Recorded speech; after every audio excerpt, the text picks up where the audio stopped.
Hey guys, welcome back to the channel. Today we are going over the cordless Bauer tool that broke on me because it's what the majority voted for in my poll, what they wanted to see first. I am going to get to the other videos, but I just wanted to start here because that's what the majority voted for. So yes, I did have one of my cordless Bauer tools more or less take a dump on me. I have since been able to fix it. This is actually the second time that I filmed this video. The first time through, it just did not turn out and I didn't like it. So I decided to come back, refilm it, and I'll just insert some of the footage of the first time going through it and more or less repairing it. So yes, it is the 1/4 inch impact driver from Bauer that broke. And off first glance, you're probably looking at it thinking that the quick release was what broke, and that would be a fair assessment, but no. Well, it did break, but that was to no fault of the tool.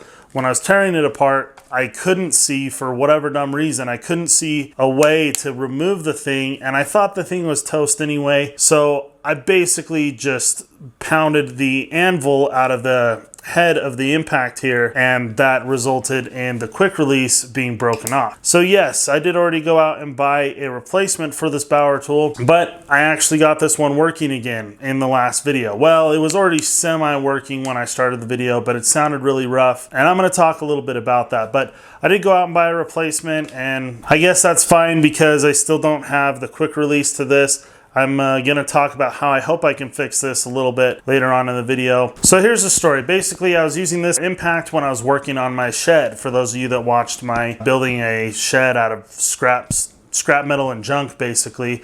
For those of you that watched that video, when I was putting up one of the sides, I was using the impact. I had pretty much just started, and I was trying to drive in a self-tapping screw through the sheet metal siding into the frame, and I had been holding it up with many failed attempts to do it by myself. At this point, I was a little bit fatigued. I had my wife come and help me, and so I was holding it up with one hand, but once I got the drill bit through the sheet metal a little bit, and it had about not quite 3/16 inch thick piece of angle iron to go through, after I knew I was in there a little bit, I just did give up. Not give up, but ease up a little bit on trying to hold it because, like I said, I was already kind of fatigued and tired from trying to put it up myself a whole bunch. And I pretty much let the weight of the siding rest on the end of the impact here with the impact bit on the hex head of the self-tapping screw. Hopefully that made sense. And so I think when I was kind of letting the weight rest on it, it just really created a ton of heat in here, plus a lack of lubrication from the factory and then just from use. So what ended up happening is that there is an anvil in here,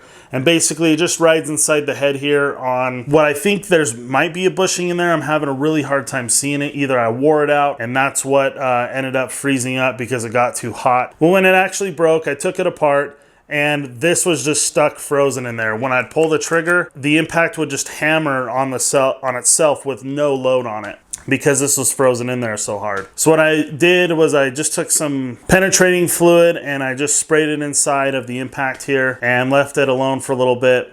And then I went back and I just pulled the trigger, and it did loosen up a little bit, but it's still like working really, really hard. So I ended up, like I said, pounding the anvil out of the head here, breaking the quick release, and so that was my fault. I see the way to take it apart now. You know, I didn't then for whatever reason. It would have been a really nice, easy little piece to take apart. So instead, I destroyed the quick release, almost making this tool useless. And I was able to eventually pound the anvil out. And then what I ended up doing here in the shop when I filmed this video the first time, I took it back apart and I greased all the gears inside of here, and then I also ended up taking the anvil and I just ran it through a little bit of sandpaper and smoothed it out, brought the diameter down, you know, just a hair, greased everything up really, really good. I put some lithium grease in here in the both where the anvil rides on the inside of here and then as well as on the gears. And it sounds almost as good as new. I'm sure that it wouldn't last as long as a brand new one, but it does actually sound pretty good. So I'll show you the sound difference. Hopefully you can hear something. Hopefully it's worth it, but I'll just pull the trigger a few times with both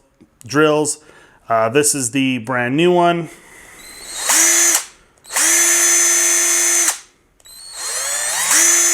Using the same battery. This is what was formerly broken.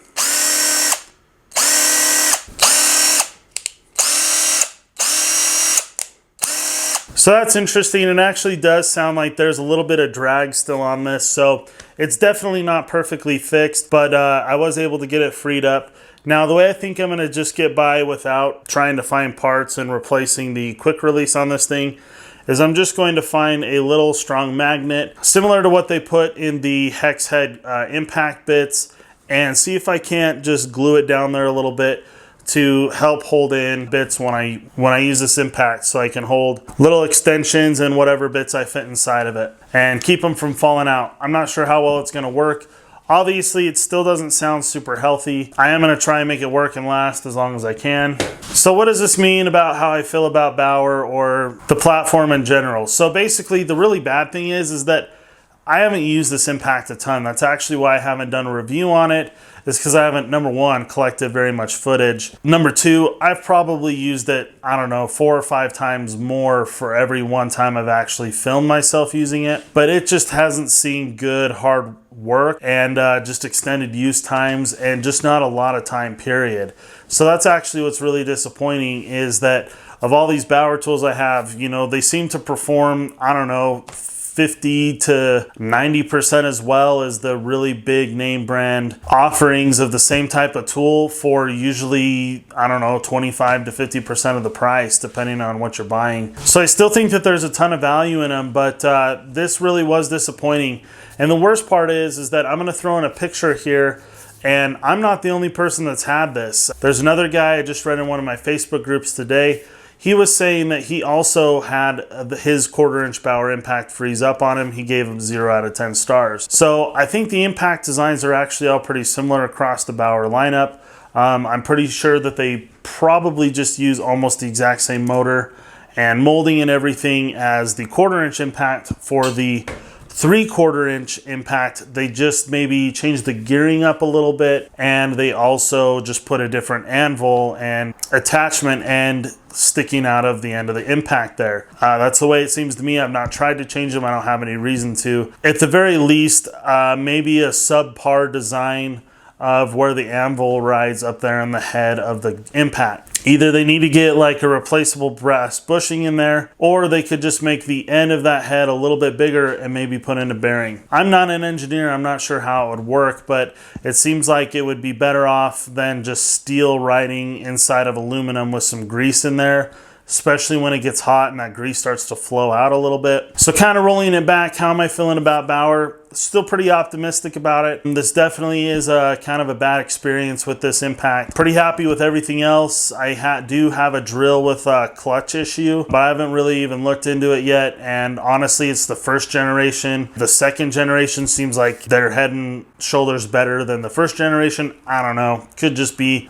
some better looking aesthetics, but at least in general, it seems like the performance of these tools and the quality of these tools are a little bit better with the second generation, as I've been calling it. The unfortunate thing is that I bought a Milwaukee set back in 2014 when I first started working in the HVAC trade, and I had that clear up until 2019 when I sold them. There was a lot of those years where I wasn't doing that kind of work anymore, but for about a total period of, let's just call it 3 years, I was using that thing almost daily and never had a problem with it. It was just the bare bones basic brushed version, and like I said, no problem. So it's kind of disappointing that the Bauer's having the problems that it is. I don't know. I've never claimed that these tools are of equal quality. I've always thought that they were definitely of lesser quality, just higher value. You're just getting more for your money, basically, is kind of how I felt. This makes me a little bit more iffy on to say that, but I will say this,